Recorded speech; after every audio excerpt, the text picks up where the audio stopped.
بالله العلي العظيم. أعوذ بالله من الشيطان الرجيم. بسم الله الرحمن الرحيم. الحمد لله وكفى. الحمد لله على آلائه. الحمد لله على نعمائه. الحمد لله على ما هدانا والشكر على ما أولانا. والحمد لله بارئ الخلائق أجمعين. والحمد لله رب العالمين. والصلاة والسلام والتحية والإكرام على سيدنا وسيد الأنام شفيع ذنوبنا وطبيب قلوبنا مولانا ومولى العالمين رحمة للعالمين بالقاسم محمد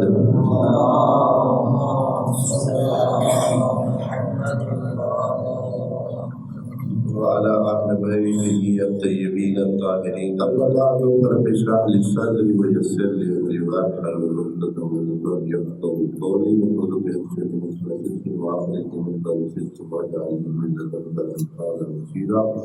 بسم الله وبالله وتوكلت على الله. قال الله تبارك وتعالى في سورة الفتح آیت نمبر 1. بسم اللہ الرحمن الرحیم.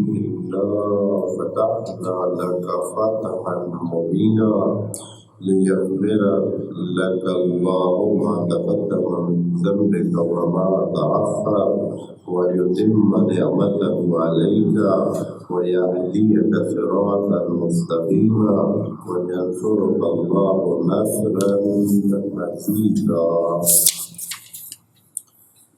هو الذي أنزل السكينة في قلوب المؤمنين ليزدادوا إيمانا مع إيمانهم ولله جنود السماوات والأرض وكان الله عليما حكيما. صدق الله العلي العظيم. سورہ فتح کے آغاز میں کچھ اس کے شان نزول کے حوالے سے عرض کیا تھا.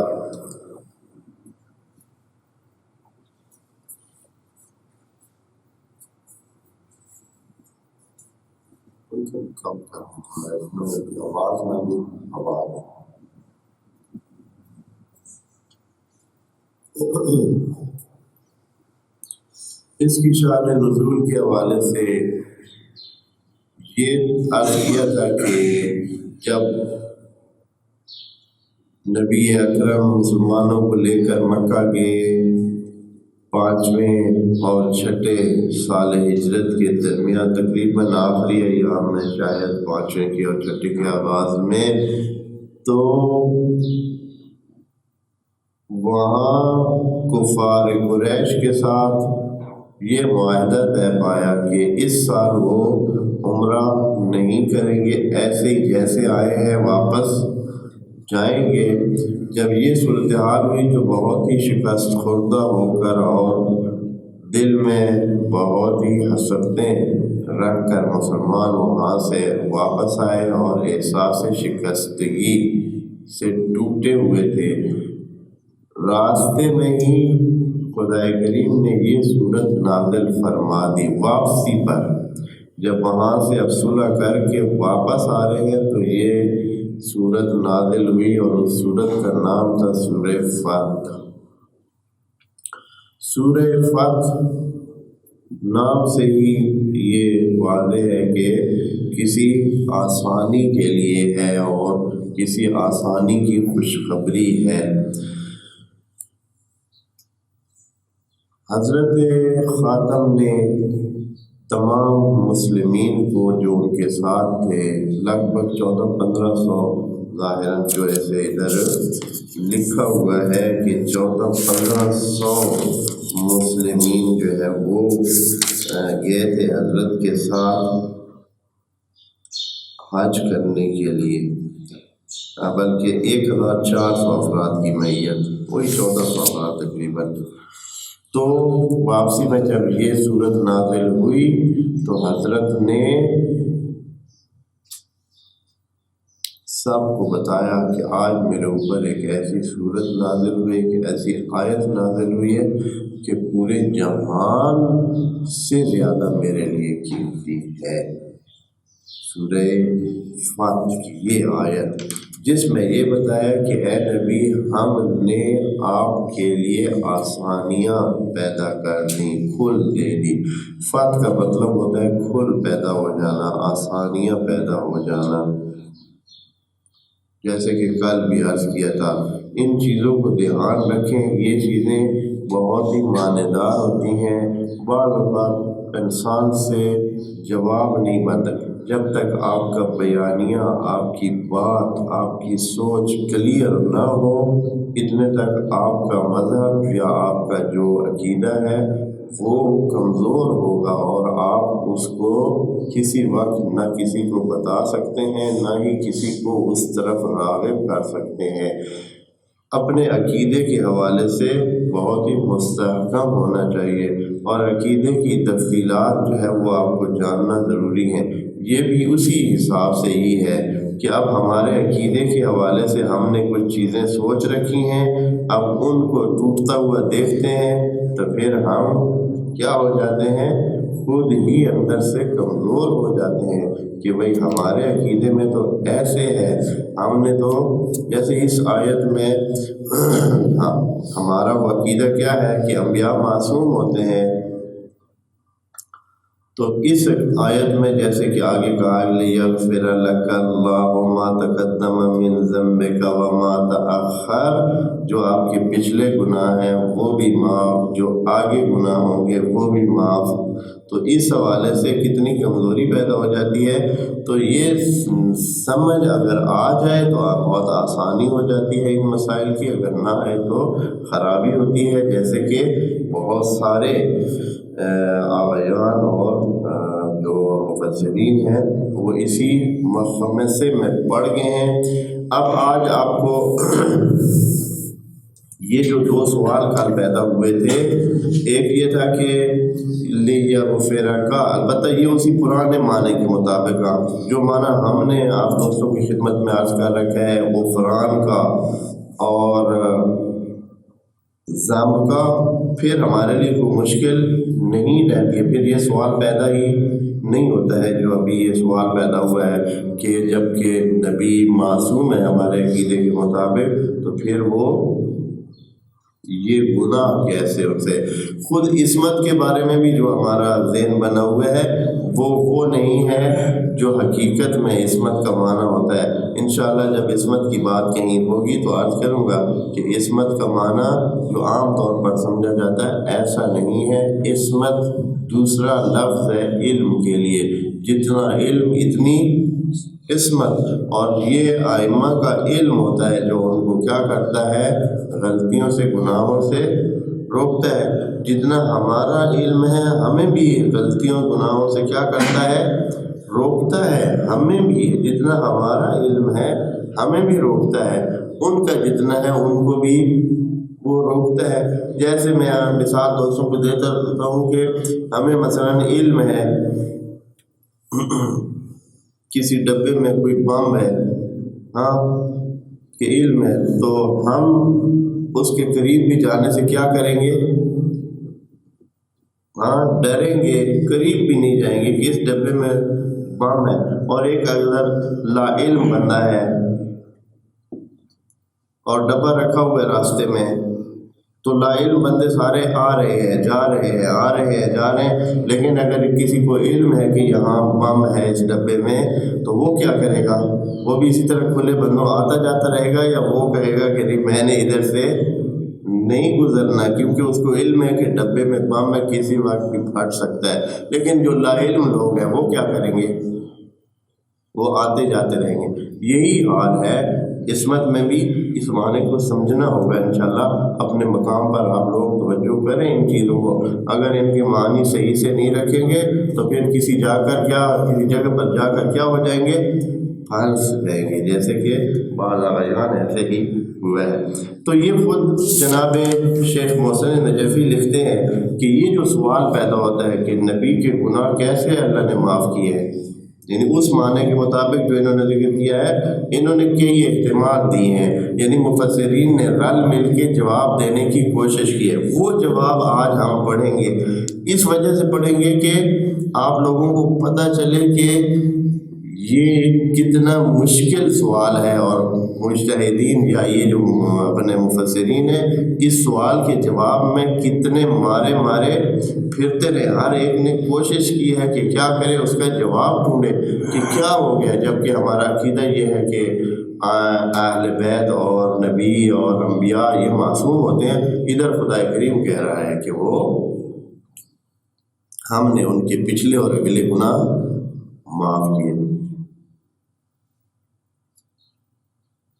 یہاں انہوں نے کئی جواب لکھے، میں جواب اوپر سے پڑھتا ہوں تاکہ آپ دوست، ایک یہ ہے کہ ذنب یعنی گناہ سے مراد وہ باتیں ہیں، دیکھیں ادھر لکھتے ہیں مذکورہ سوالوں کے چند ایک جواب دیے گئے ہیں۔ جناب شیخ محسن نجفی لکھتے ہیں سوال کیا تھا دوستو؟ سوال یہ ہے کہ جب کہ ہم نبی کو معصوم مانتے ہیں تو پھر یہ ان کے گناہ کی بات کیسے آ گئی کہ خدا نے ان کے گناہ کیا کیے ہیں؟ معاف کر دیے ہیں، اور وہ بھی پچھلے بھی اور اگلے بھی۔ تو اس کے جواب میں فرماتے ہیں مذکورہ سوالوں کے چند ایک جواب دیے گئے ہیں، یعنی مفسرین نے دیے ہیں، ان میں سے صرف بعض وجوہات کا ذکر کرنے پر اکتفا کرتے ہیں۔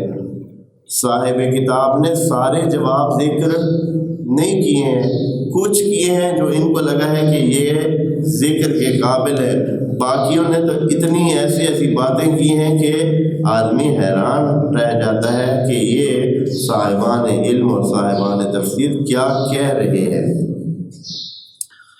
پہلا جواب یہ دیا ہے کسی نے کہ نبی کے بارے میں جو خدا نے کہا کہ ہم نے آپ کے گناہ معاف کیے ہیں، کہ ذنب یعنی گناہ سے مراد وہ باتیں ہیں جنہیں رسول اللہ خود اپنی نظر میں کوتاہی اور تقصیر سمجھتے تھے، اگرچہ وہ فی الواقع گناہ یا تقصیر نہ تھیں۔ کتنا اولا سا جواب ہے کہ نبی خود اپنے طور پر، یعنی یہ کہنا یہ چاہتے ہیں کہ نبی بہت حساس تھے، وہ گناہوں سے بہت دور تھے، وہ جو چیزیں گناہ نہیں ہوتی تھی ان کو بھی کیا سمجھ لیتے تھے؟ گناہ سمجھتے تھے۔ تو اللہ نے کہا ہے کہ تیرے وہ گناہ ہم نے کیا کر دیے؟ معاف کر دیے۔ ہاں، یعنی گناہ تھے ہی نہیں، اللہ کی نظر میں تو پہلے ہی گناہ نہیں تھے۔ نبی جو ہے وہ بہت زیادہ پاکیزہ طبیعت کے تھے، تو انہوں نے کئی چیزوں کو ویسے گناہ سمجھ رکھا تھا، اس لیے اللہ نے کہا کہ تمہارے سارے گناہ ہم نے دھو دیے۔ یہاں خود صاحب کتاب اس جواب کو ریجیکٹ کرتے ہیں، کہتے ہیں لیکن یہ جواب درست نہیں ہے، چونکہ اگر فی الواقع گناہ یا تقصیر نہیں ہے تو اللہ کی طرف سے معاف کرنے کا کوئی مطلب نہیں بنتا ہے۔ گناہ جب ہے نہیں تو اللہ نے اس کو معاف کیسے پھر کیا؟ کس چیز کو معاف کیا ہے؟ ہاں، نبی سمجھتے رہے کہ گناہ ہے یا نہیں ہے، لیکن جب ہے نہیں تو خدا نے کیا معاف کرنا۔ دوسرا جواب جو اس سوال کا دیا گیا ہے وہ یہ ہے کہ یغفرو کا مطلب یہ ہے کہ اللہ گناہ کی نوبت ہی نہیں آنے دے۔ دیکھیے نا، مسئلہ بہت پھنسانے والا ہے۔ جب معنی اس کا وہ کریں جو عام طور پر کرتے ہیں تو سچ مچ پھنس کے رہ جاتا ہے، اور ایک مفسر، ایک مانا ہوا مفسر جس کو سب نے مان رکھا ہے اور ہر تقریب میں ان کے نام کے ساتھ پہلے مفسر قرآن کہا جاتا ہے، پھر ان کا نام لیا جاتا ہے، انہوں نے آخر میں آ کر کیا کر لیا تھا؟ اعتراف کر لیا کہ مجھے سمجھ نہیں ہے، یہ کم چیز نہیں ہے۔ یہ جو سوال پیدا ہوا ہے کہ معصوم ہوتے ہوئے نبی کے خدا ان کو معاف کر رہا ہے، ان کے گناہ معاف کر رہا ہے، ذکر کر کے کہہ رہا ہے کہ آپ کے گناہ پچھلے بھی معاف کیے ہیں۔ اور مزے کی بات یہ ہے کہ یہ بھی کیسی عدالت خدائی ہے کہ پچھلے گناہ بھی معاف اور اگلے بھی معاف، یعنی چھوٹ دے دی کہ آگے سے بھی جتنے مرضی ہے آپ گناہ کریں۔ ہاں، آپ کو کسی نے پوچھنا، کتنا غلط معنی جا نکلتا ہے اس بات کا۔ اصل دین سارا خراب ہو جاتا ہے اگر اس طرح کی کہانی ہے کہ اے اللہ آپ نے اس طرح گناہوں کی چھوٹ دینی ہے، اور وہ بھی نبی کو کہ پچھلے گناہ بھی معاف، اگو میں جو مرضی کرو، پھر عوام کا کیا قصور ہے جی؟ ہاں نبی کو تو ہر قسم کی اجازت ہو اور عوام بیچارے جو ہے وہ ڈنگے رہے، تو یہ انصاف کے خلاف ہے۔ اصلاً پورے دین کا شرازہ بکھر جاتا ہے اس ایک مسئلے سے۔ تو دوسرا جواب کسی نے یہ دیا جی کہ یغفر کا مطلب یہ ہے کہ اللہ گناہ کی نوبت ہی نہیں آنے دیتا، یعنی اے نبی آپ کو اللہ نے مغفور کر دیا ہے، یعنی نہ آپ کو گناہ کی نوبت ہی نہیں ہے، نہ اب تک نوبت آئی ہے اور نہ پھر کبھی نوبت آئے گی۔ چونکہ غفرہ سترہ پردہ حائل ہونے کے معنوں میں ہے، لہذا معصوم کے لیے غفرہ سترہ کے معنوں میں ہوگا کہ گناہ اور معصوم کے درمیان ستر حائل ہوگا، اور غیر معصوم کے لیے گناہ اور عذاب کے درمیان ستر حائل ہونے کو مغفرت کہتے ہیں۔ لیکن صاحب کتاب کہتے ہیں یہ جواب بھی بہت ہی نکما جواب ہے، اس لیے کہ یہ اس فتح کے پہلے بھی ایسے تھا۔ اگر معصومیت کا یہی معنی لیا جائے جو انہوں نے یہ کیا ہے، تو اس کا مطلب تو یہ کہ یہ تو جب خدا نے فتح نہیں دی تھی اس وقت بھی یہ چیز تو حاصل تھی، خدا نے رکاوٹ درمیان میں گناہوں کے اور نبی کے درمیان میں رکاوٹ بنائی ہوئی تھی۔ پھر یہاں یہ کہنے کا کیا مطلب ہے کہ ہم نے آپ کو فتح دی تاکہ آپ کے پچھلے اور اگلے گناہ کیا ہو جائیں، معاف ہو جائیں، یا آپ کے درمیان اور گناہ کے درمیان ہم کیا بنا دیں، حائل بنا دیں، پردہ قائم کر دیں تاکہ آپ گناہ کر ہی نہ سکیں۔ یہ کسی نے جواب دیا ہے۔ اب جواب دیکھیں کتنے کمزور جواب ہے، کتنے کمزور قسم کی باتیں ہیں، یعنی بالکل ہی ناقابل قبول باتیں۔ تیسرا جواب کسی نے یہ دیا ہے، ذنب سے مراد وہ ہے جو مشرکین گناہ سمجھتے تھے۔ تیسروں نے کہا ہے کہ اللہ نے گناہ تو معاف کیے ہیں نبی کے، لیکن یہ اصلی گناہ نہیں تھے۔ کون سے گناہ تھے؟ یہ وہ گناہ تھے جو مشرکین گناہ سمجھتے تھے۔ ویسے تو گناہ نہیں تھے، لیکن مشرکوں کی نظر میں یہ بڑے گناہ تھے۔ مشرکوں کی نظر میں کیا گناہ تھے؟ مشرکوں کی نظر میں یہ گناہ تھے کہ وہ ان کے بتوں کو، حضرت ان کے بتوں کو کیا کہتے تھے؟ برا بھلا کہتے تھے، ناقابل عبادت سمجھتے تھے، وہ مانتے نہیں تھے، ان سے کفر برتتے تھے۔ تو کفار قریش ان چیزوں کو کیا سمجھتے تھے؟ گناہ سمجھتے تھے کہ یہ تو نبی گناہ کر رہے ہیں، یہ غلط چیزوں کے مرتکب ہو رہے ہیں، یہ توہین کر رہے ہیں ہمارے بتوں کی، تو یہ گناہ ہے۔ تو خدا کریم نے کہا ہے کہ ہم نے آپ کو فتح دے کر جو آپ کے پچھلے گناہ تھے مشرکوں کی نظر میں وہ بھی معاف کیے، اور جو آئندہ بھی مشرک آپ کو گناہ گار کسی بات کا سمجھیں گے تو وہ بھی معاف کیے۔ اے اللہ بڑی بات ہے، گناہ گار وہ سمجھ رہے ہیں، معاف آپ کر رہے ہیں، وہ پھر بھی معافی تو نہیں نہ ملے گی ان کی نظر میں۔ جب تک معافی نہیں ملے گی، گناہ جس کی نظر میں ہوتا ہے اسی کو معاف کرنا چاہیے۔ گناہ کیا ہو اس کا تو معاف کر دوں میں، مثلا کسی نے کوئی برا بھلا کہا ہو زید کو، تو میں ادھر سے کہوں چلے یار میں تمہیں معاف کر دوں، کہا اس نے زید کو ہے اور معاف کون کر رہا ہے؟ عمر کر رہا ہے۔ ایسے تو نہیں ہوتا ہے، معاف بھی اسی کو کرنا چاہیے، پھر گناہ ختم ہوگا، نہیں تو گناہ ختم ہوگا۔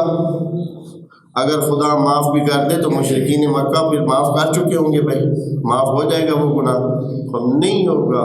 یہ بھی ایک ایسے، یعنی ایسا بالکل کمزور موقف ہے یہ، اگر کوئی یہ اپنائے تو۔ لیکن مفسرین نے یہ موقف اپنائے ہیں، یہ جو یہاں ذکر کر رہے ہیں تو یہ ایسے نہیں ذکر کر رہے ہیں، مفسرین نے یہ باتیں کہی ہیں۔ ذنب سے مراد وہ ہے جو جسے مشرکین گناہ سمجھتے تھے کہ محمد نے ہمارے درمیان پھوٹ ڈال دی ہے، ہمارے آباء و اجداد کا مذہب چھوڑ کر نیا مذہب نکالا وغیرہ۔ فتح مبین کی وجہ سے اس مذمومہ گناہ کا اللہ نے ازالہ کیا ہے۔ یہ جواب، اچھا مزے کی بات ہے کہ یہ جواب امام رضا علیہ السلام سے نقل کیا ہے مفسرین نے، کہا ہے کہ امام رضا نے یہ جواب دیا۔ اب یہ اسی لیے کہتے ہیں کہ جو نقل شدہ باتیں ہیں وہ اکثر کمزور ہیں، روایات اور حدیثیں بہت ساری 90% کہہ سکتے ہیں کہ جعلی اور بنی ہوئی۔ لوگوں نے مختلف اپنی نیتوں کے مطابق حدیثیں گھڑی ہیں، پھر یا ان میں سے یہ ہے کہ گھڑی بھی نہیں ہے تو مخلص جو لوگ تھے ان کو یاد ہی نہیں رہی ہیں، انہوں نے اپنے الفاظ میں بیان کی ہیں۔ 100% وہ ٹیپ تو نہیں تھے کہ جو امام نے کہا وہی لفظ آگے بھیج دیے۔ مثلا مجھے بات کہی، میں نے بات سنی کسی سے، پھر میں نے آگے بات آ کر بتائی، تو جب اب میں نے بتائی تو وہ کس کے الفاظ میں بتائی؟ وہی الفاظ جو امام سے سنے تھے یا اپنے الفاظ میں بتائی؟ کچھ ہوتے ہوں گے جو امام کے الفاظ بیان کرتے ہوں گے، لیکن زیادہ تر کیا کرتے ہیں لوگ، بات جب بتاتے ہیں تو الفاظ آگے پیچھے ہو جاتے ہیں، الفاظ تبدیل ہو جاتے ہیں، اور الفاظ کی تبدیلی سے معنی کیا ہو جاتا ہے؟ ٹوٹلی تبدیل ہو جاتا ہے۔ اس لیے روایات پر بھروسہ نہیں کیا جا سکتا اتنا، قرآن اصل چیز ہے۔ لیکن ہم نے کیا کیا ہے، انہی روایات پر بھروسہ کرتے ہوئے اپنا نقصان کر لیا، اور مذہب کا شرازہ آپ دیکھیں کہ کہاں سے کیا بنا ہوا ہے۔ اہل سنت روایات کے پیچھے چل کر کہاں پہنچے ہوئے ہیں، ہمارے لوگ بھی روایات کے پیچھے چل کر کہاں پہنچے ہوئے ہیں۔ جتنے بھی لوگ ابھی جتنے بھی اختلافی مسائل ہیں، ان میں کسی کو کوئی بھی نہیں ہے کہ جو قرآن کی طرف رجوع کرے کہ بھئی قرآن کیا کہتا ہے۔ ہر ایک نے جو بھی اپنی مستند ڈھونڈی ہوئی ہے یہاں میں کہ فلاں کتاب میں لکھا ہوا ہے، یہ بات فلاں کتاب میں لکھی ہوئی ہے، یہ بات فلاں روایت میں آئی ہوئی ہے۔ کسی کو یہ زحمت کرنے کی ہمت نہیں ہوتی ہے، یا اصلاً اتنی علمی وہ صورتحال نہیں ہے کہ اپنے موقف کو کہاں سے ثابت کریں، قرآن سے ثابت کریں جو ہماری اصلی کتاب ہے۔ بہرحال چل رہا ہے۔ اچھا آگے جو ہے ایک اور اس کا جواب شیخنا کہتے ہیں، شیخ محسن حافظ اللہ فرماتے ہیں کہ اس جواب میں کمزوری یہ ہے کہ ذم گناہ کہہ کر پریشانی مراد لی جائے۔ اچھا نہیں، یہ نہیں، اس کا کہتے ہیں کہ یہ جواب امام رضا سے مراد ہے، اس پر کامنٹ نہیں کرتے ہیں اپنے جناب شیخ، اس جواب پر کامنٹ نہیں کرتے ہیں، حالانکہ یہ جواب بھی بہت کمزور ہے، یعنی یہ جواب بنتا نہیں ہے کہ بھائی آدمی کسی کا گناہ میں نے کیا ہو زید کا اور معاف مجھے کر دے، کون؟ عمر معاف کر دے۔ ہاں اس طرح نہیں ہے، جب تک زید کے دل سے نہیں نکالے گا۔ ہاں عمر یہ کر سکتا ہے کہ عمر زید کو کہے کہ چلے یار اس کو کیا کر دے، معاف کر دے، پھر تو ہے، لیکن میں معاف کر دوں اپنی طرف سے زید کے، تو یہ نہیں ہوتا، یہ بہت نامناسب ہے۔ تیسرا یہ ہے کہ ذنب سے مراد وہ پریشانی، اور اس جواب کو یہاں کامنٹ اس پہ یا کوئی نوٹس جناب شیخ نے نہیں دیا، لیکن ان کی آخری بات بتا دی ہے کہ ان کو یہ جواب امام رضا کا قابل قبول نہیں تھا نا، نہیں تو پھر آخر میں جا کر کیا کرتے کہ بھائی وہ بات کہتے جو انہوں نے کہی ہے، یعنی ان کو کوئی جواب بھی قابل قبول نہیں ہے یہ دیے گئے۔ اگلی بات یہ ہے کہ ذم سے مراد پریشانی ہو، ذم سے مراد کیا لی جائے کہ اللہ کہہ رہا ہے کہ ہم نے آپ کو فتح دی ہے جس کی وجہ سے آپ کی پچھلی پریشانیاں بھی ختم اور اگلی پریشانیاں بھی ختم۔ ہاں جو رسول کو اپنی کامیابی کے بارے میں لاحق تھیں، حضرت کو پریشانیاں لاحق تھیں، یہ خود جواب جو ہے کتنے اور سوال جنم دے دیتا ہے۔ یہ جواب اتنا کمزور ہے کہ اس کی وجہ سے اور کتنے سوال پیدا ہو جاتے ہیں، یعنی نبی کو اپنی نبوت پہ بھی یقین نہیں تھا، خدا کی قدرت پہ بھی یقین نہیں تھا، شک جو تھا کہ شاید ہم کامیاب ہوں یا نہ ہوں، پریشان تھے، تو اس فتح کے سے خدا نے اس کی پچھلی پریشانیاں اور اگلی پریشانیاں ساری کیا کر دی، دور کر دی۔ یہ جواب جو دیا ہے تو صاحب کتاب اس جواب کا بھی رد کرتے ہیں، فرماتے ہیں کہ اس جواب میں کمزوری یہ ہے کہ ذنب کہہ کر پریشانی مراد لی گئی جو بعید ہے، ادھر سے کہا گناہ گیا ہے اور مراد پریشانی لی گئی ہو کہ صرف پریشانی مراد ہے حضرت کی کہ اس کو خدا نے رفع کیا، یہ بعید ہے، یہ نہیں ہو سکتا ہے۔ اس کے بعد ایک اور جواب بھی دیا ہے، اور وہ جواب جو ہے جو کہ ان کو تھوڑا بہت پسند آیا ہے جناب شیخ کو، انہوں نے جواب اس کا نہیں دیا، اس کو رد نہیں کیا ہے، اس کی تھوڑی بہت سپورٹ بھی کی ہے، وہ یہ ہے کہ مراد قوم کے گناہ ہیں، نبی کے گناہ مراد نہیں ہے، کس کے ہیں؟ قوم کے، یعنی امت کے گناہ مراد ہیں۔ تو پھر تو بہت موجیں ہو جاتی ہے اگر یہ کام ہو جائے کہ امت کے پچھلے گناہ بھی معاف، امت کے اگلے گناہ بھی معاف، تو پھر تو موجیں ہی موجیں ہیں پھر تو۔ یہ پھر ان سے کسی پوچھا کہ یہ کیسے ہو سکتا ہے کہ کہا جائے نبی کو اور سنایا جائے امت کو؟ تو پھر اس کا خود جواب دیتے ہیں کہ یہ کام قرآن میں بہت ہوا ہے کہ کہا گیا ہے کسی کو، سنایا گیا ہے کسی کو، اکثر چیزیں نبی کو کہی گئی ہیں لیکن مراد کون لیا گیا ہے؟ امت۔ یہ دوستو اس لیے کہ ہم نے پہلے سے ایک ذہن اگر بنایا ہوا ہوتا ہے نا تو ہم قبول نہیں کرنا چاہتے ہیں جو معنی قرآن کے۔ بھائی قرآن اصل ہے، آپ کیوں پہلے ایک چیز ذہن بنایا ہوا ہے اور پھر آپ چاہتے ہیں کہ قرآن کو اس کے مطابق ڈھالیں؟ آپ قرآن کے مطابق معنی لیں۔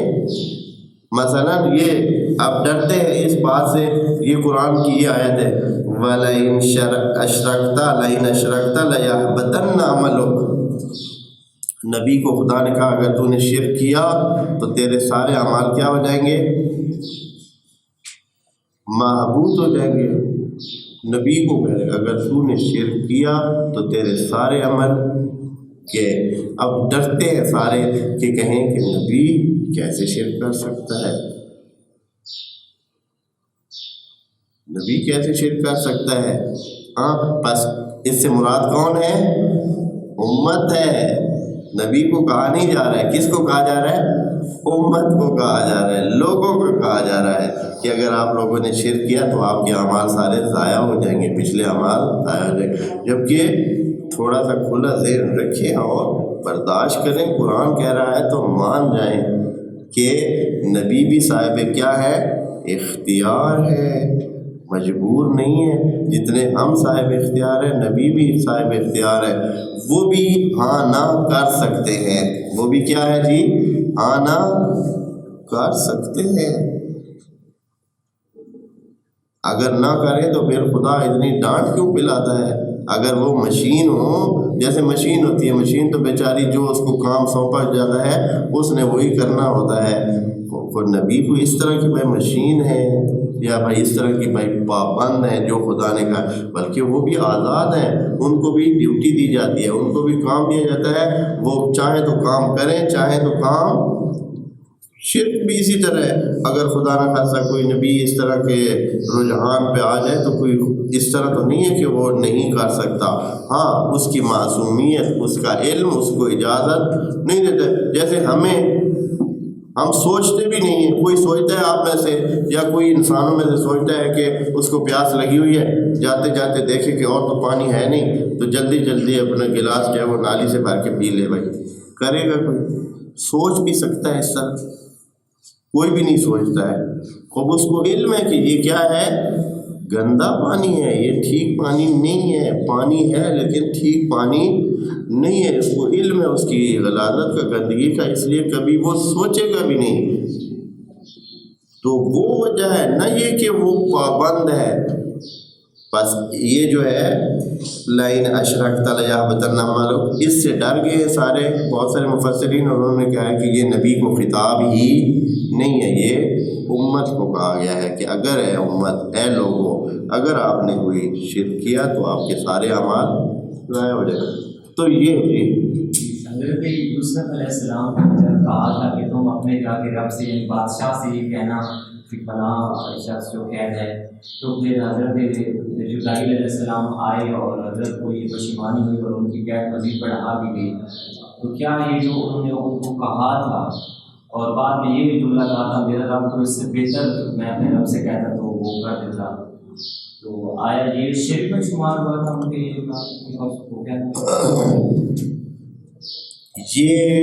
شرک جلی تو نہیں ہے، اور شرک بہت یعنی ایک تھوڑی سی بہت معمولی سی توجہ دوسرے کسی کی طرف جانا، یہ قابل قبول نبی سے نہیں تھا. میں اب اس کے لیے شرک کا لفظ تو نہیں کہہ سکتا ہوں کیونکہ یہ بہت بڑا لفظ ہے، لیکن یہ ہے کہ یہ خدا سے غفلت، اسی لیے نبی کو بھی کہا گیا وَلَا تَكُن مِنَ الغافلین. خود نبی کو کہا گیا کہ غفلت مت کرنا. ایک لمحے کی غفلت، جیسے تیز گاڑی چلاتے ہوئے ڈرائیور بہت ایک لمحے کی غفلت اس کو کیا کر سکتی ہے، بالکل ختم کر سکتی ہے اس کی زندگی کو.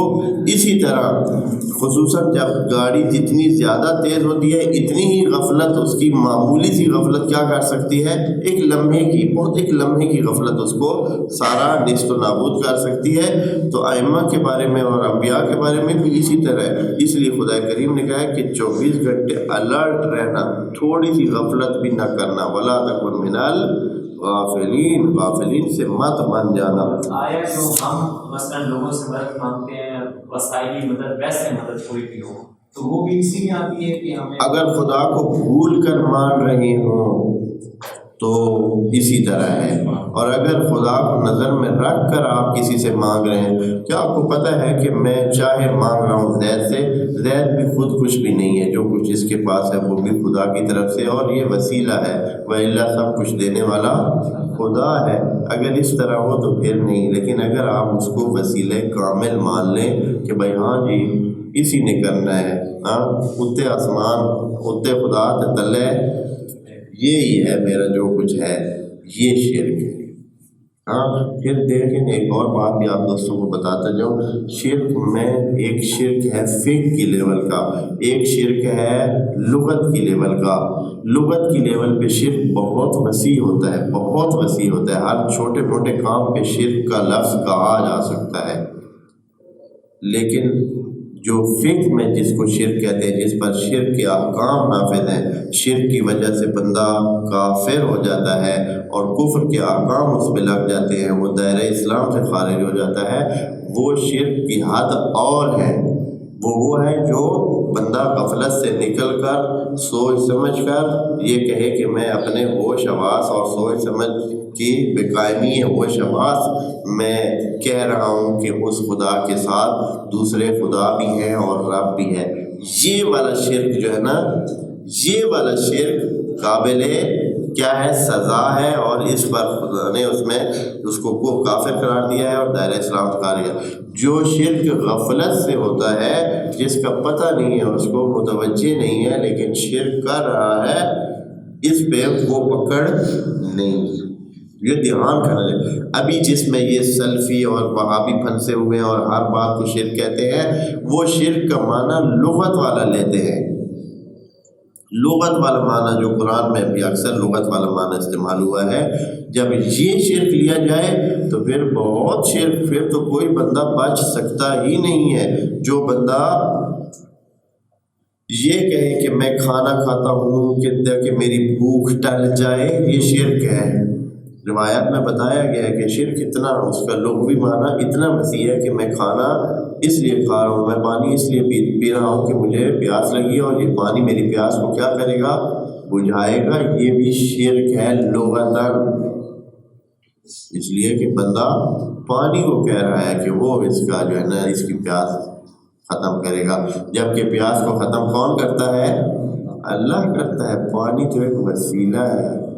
اس لیے کتنے ہیں جو پانی پیتے رہتے ہیں لیکن پیاس پھر بھی ختم نہیں ہوتی. بہرحال بات کہیں سے کہیں چلی گئی. یہ بہت گمبھیر مسئلہ ہے. جب تک آیت کے معانی انفرادی طور پر مفردات کے معنی آپ ٹھیک نہیں سمجھیں گے، آگے جا کر کیا ہو جائیں گے، پھنس جائیں گے اور معنی صحیح سے نہیں کر پائیں گے. تو اس لیے پہلے سے معانی کو ٹھیک کریں تاکہ آپ کے یہ سوال پہلے سے پیدا ہی نہ ہوں. اس لیے دوست احباب اس پر بہت توجہ رکھیں. آخر میں نے آپ کو کہا نا کہ کتنا بزرگ آدمی اور کتنے انہوں نے بہت زیادہ تو خیر کتابیں ایسی نہیں لکھی ہیں، لیکن تفسیر انہوں نے بالآخر جیسے بھی ہے انہوں نے لکھی ہے. اور اس بندے خدا نے آخر میں اس آیت کے آخر میں اپنی اس کا نہ سمجھی کا یا اپنے اس بات کو نہ سمجھ آنے کے آیت کی تفسیر نہ کر سکنے کا اعتراف خود کتاب میں ذکر کر دیا اور لکھا ہوا ہے، ہاں جی، لکھ کر دے دیا ہے کہ مجھ سے یہ کام نہیں ہو سکا۔ تو دھیان کرنا پڑے گا، تب جا کر یہ جو جوابات انہوں نے ذکر کیے ہیں سارے تقریباً ان کی نظر میں فیل ہیں اور ہیں بھی اسی طرح کمزور ہیں، یہ کوئی جواب نہیں ہے۔ ہمیں اپنا عقیدہ جو ہم نے بنا رکھا ہے اس کے لیے پیری پکی دلیلیں چاہیے۔ ہمیں ایسے نہیں ہے کہ ہم نے کہہ دیا ہے کہ وہ معصوم ہے تو پھر بھی معصوم ہے، وہ اس طرح ہے تو پھر وہ اس طرح ہے۔ آپ کے پاس دلیل ہونی چاہیے، پکی دلیل ہونی چاہیے، اور وہ بھی قرآن سے اس کی صحیح استناد ہونا چاہیے۔ خوب یہ جو ہم آخر میں اس کا ترجمہ تقریباً آج میں پھر ایک دفعہ کر دیتا ہوں، وقت ہمارا ختم ہے۔ فرماتے ہیں کہ انا فتحنا لک فتحا مبینا، ہم نے دے دیے آپ کو کھل اور آزادی، اور وہ بھی ایسی کہ سب کے ٹنکے کی چوٹ پر۔ مبین کا مطلب ہوتا ہے کھلے بندوں سب کے سامنے، ایسی نہیں ہے کہ چھپی ہوئی ہے، یعنی جو لوگوں کو پتہ ہی نہیں چلا ہے کہ کامیابی ہوئی ہے یا نہیں۔ کامیابی یا یہ جو فتح ہے جو بھی ہے یہ ہم نے کھلے انداز میں لے لیے سب کو سامنے۔ اور یہ کیوں دی ہے، اتنی کھل کیوں دی ہے؟ لیغفر لک اللہ ما تقدم من ذنبک، جو آپ کے پچھلے بھی ذنب ہے تاکہ وہ بھی بھر جائیں، وہ بھی ختم ہو جائیں، وہ جو کمزوریاں ہیں وہ بھی چھپ جائیں، اور وما تأخر، اور وہ جو بعد میں ممکنہ کمزوریاں تھیں وہ بھی کیا ہو جائیں، ختم ہو جائیں۔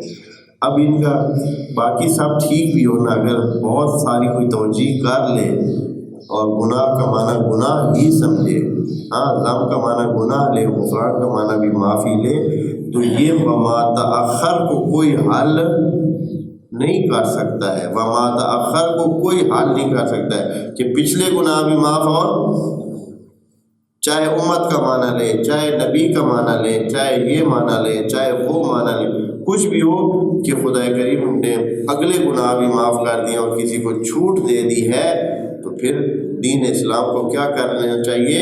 اپنا بوریا بستر گول کر کے اپنی کانڈ پہ رکھ کے اللہ کے حوالے ہونا چاہیے۔ جب اللہ نے معاف کر دیا ہے تو پھر باقی رہ کیا جائے گا؟ ہاں جتنے بھی گناہ کرتے جائیں، چاہے نبی کو اجازت دی ہو، نبی تو ہمارا اسوہ ہے، جب نبی کو اجازت دی ہو گناہوں کی تو پھر ہمارے لیے تو وہ کیا ہے، وَلَكُمْ فِي رَسُولِ اللَّهِ أُسْوَةٌ حَسَنَةٌ، نبی کرتے جائیں اور ہم سنت نبوی پر عمل کرتے جائیں گے، ہمیں کیا ہے، پھر کیا مسئلہ رہ جائے گا؟ تو وَيُتِمَّ نِعْمَتَهُ، اللہ نے آپ پر نعمت مکمل کی ہے۔ نعمت مکمل کی ہے کیسے؟ وہ جو آیت آپ ایک دوسری آیت ہے کہ جس میں کہا گیا ہے، وہ سورہ مائدہ کی آیت ہے کہ الیوم اکملت لکم دینکم واتممت علیکم، کیا ہے جی؟ کون کسی کو آتی آیت تو پڑھے؟ الیوم اکملت لکم دینکم واتممت علیکم نعمتی ورضیت لکم الاسلام دینا۔ یہ اتمام نعمت وہ ہے کہ خدا کریم نے اسلام کو ہمارے لیے دین قرار دے دیا، ہمارے لیے زندگی کا پروگرام بنا دیا ہے، یہ اتمام نعمت ہے۔ اتمام نعمت سے یہ مراد نہیں ہے کہ ہمارے لیے پھر کیا ہو جائے گا بھائی، کھانے پینے کا اور رہنے پہننے کا انتظام زیادہ ہو جائے گا، یہ مراد نہیں ہے۔ وَيَهْدِيَكَ صِرَاطًا مُسْتَقِيمًا، وَيَهْدِيَكَ صِرَاطًا مُسْتَقِيمًا، اور اللہ نے آپ کو کیا کر دیا ہے؟ ہدایت دے دی ہے صراط مستقیم کی۔ عرض کیا تھا کہ یہدیہ کا معنی بھی وہ مت لیں جو عام طور پر دیا جاتا ہے۔ یہدیہ کا معنی کیا ہے دوستو؟ علم دینا۔ ہدایت دینا کیا ہوتا ہے؟ علم دینا ہوتا ہے۔ جب بھی آپ کسی کو ہدایت دیتے ہیں تو آپ اس کو کیا دے رہے ہوتے ہیں؟ علم دے رہے ہوتے ہیں۔ علم سے ہی تو وہ اپنا راستہ اس کو پتہ چل جاتا ہے، ہدایت سے ہی راستہ پتہ چلتا ہے، علم سے بھی راستہ پتہ چلتا ہے۔ ہدایت کا معنی علم ہی ہوتا ہے۔ وَيَهْدِيَكَ صِرَاطًا مُسْتَقِيمًا، اور صراط مستقیم کتنی چیز ہے؟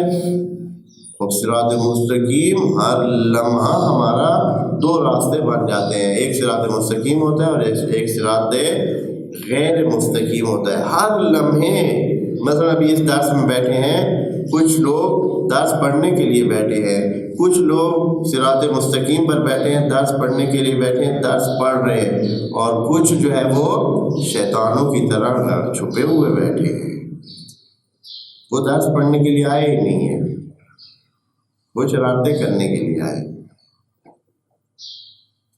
وہ شیطان بن کے بیٹھے ہیں۔ ہاں، تو ہر لمحے آپ کو دو راستے نظر آئیں گے، صراط مستقیم اور غیر صراط مستقیم۔ وَيَنْصُرَكَ اللَّهُ نَصْرًا عَزِيزًا، اور اللہ آپ کو نصرت دے گا۔ اب دیکھیں نا، مزے کی بات ہے کہ کتنا تضاد ہے آپس میں۔ اگر فتح کا معنی کامیابی لے تو پھر ادھر نصرت کا معنی کیا ہے؟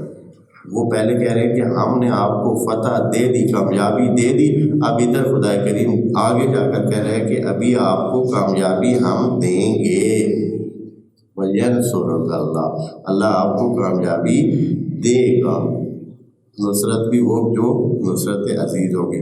حیرانگی کہ آپس میں ایک ہی آیت میں کتنا تضاد بنتا ہے۔ اگر فتح کا معنی پہلے سے کامیابی لے لے تو اس آخری آیت کے حصے کا کیا کریں گے؟ وَيَنْصُرَكَ اللَّهُ نَصْرًا عزیزًا، اللہ آپ کو ایک نصرت پیڑھی پکی نصرت دے گا۔ پیڑھی پکی نصرت ابھی دینی ہے، پہلے کا ہے کیا؟ اِنَّا فَتَحْنَا لَكَ فَتْحًا مُبِينًا۔ ادھر اگر کامیابی کا معنی لے تو پھر ادھر یہ آخری آیت کے آخری حصے میں کیا کریں گے؟ یعنی معانی اس وقت تک صحیح نہیں ہو سکتے جب کہ جم کر آپ ساری آیت کو دیکھیں نہیں، بس ایسے ہی سرسری انداز میں جو ذہن میں پہلے سے طالب علمی کے زمانے سے کچھ معنی ذہن میں بن جاتے ہیں، ساری عمر وہی چلتے رہتے ہیں، پھر نہ کبھی لغت کی طرف توجہ کی، نہ کبھی کتابوں کی طرف توجہ کی، بس وہی معنی جو پہلے دن سے ہمارے ذہن میں ہے وہی چلتا رہتا ہے۔ جیسے کہ ابھی کتنے ہیں پیش نماز اور آئمہ جماعت، وہی جو ماسی نے جو سکھایا تھا، حالانکہ اب اتنا پڑھ بھی چکے ہیں پھر بھی پڑھتے اسی انداز میں ہیں، ہاں الحمد اسی انداز میں پڑھتے ہیں جو ان کو اپنی ماسی نے پڑھایا تھا، اور رہ جاتا ہے، کبھی انہوں نے چینج نہیں کیا ہے۔ ابھی یقین کریں گے، میں ابھی آپ بھی توجہ کیا کریں، جو الفاظ جس انداز میں پہلے دن سے آئے ہوئے، میں بعض اپنے عزیز دوستوں کو یہاں بتا بھی چکا ہوں کہ آپ کی یہ باتیں غلط ہیں، آپ ان کو ٹھیک کریں، لیکن ابھی تک ٹھیک نہیں، وہ ٹھیک کر ہی نہیں رہے، اس لیے کہ ماسی نے جو ایسے پڑھایا تھا تو وہی ماسی کا پڑھایا، یا دادی نے پڑھایا تھا یا نانی نے پڑھایا تھا، جو انہوں نے ذہن میں ڈال دیا وہی اب ان کو بتائیں پھر بھی ٹھیک نہیں ہو رہا۔ ہاں کہتے ہیں ٹھیک کر لیں گے، لیکن وہ ذہن سے نکلے تو یہ چیز چلتی ہے، دھیان کرنا پڑتا ہے، بہت ہی معنی ادھر سے ادھر ہو جاتے ہیں اور بندے کیا ہوتے ہیں لاجواب ہو جاتے ہیں، اس لیے دھیان انشاءاللہ آپ کریں، اور یہ جو ہے ان مسائل کو آپ کو پیش آنے والے ہیں، کئی دفعہ سوال کرنے والے یہ سوال کرتے رہے ہیں۔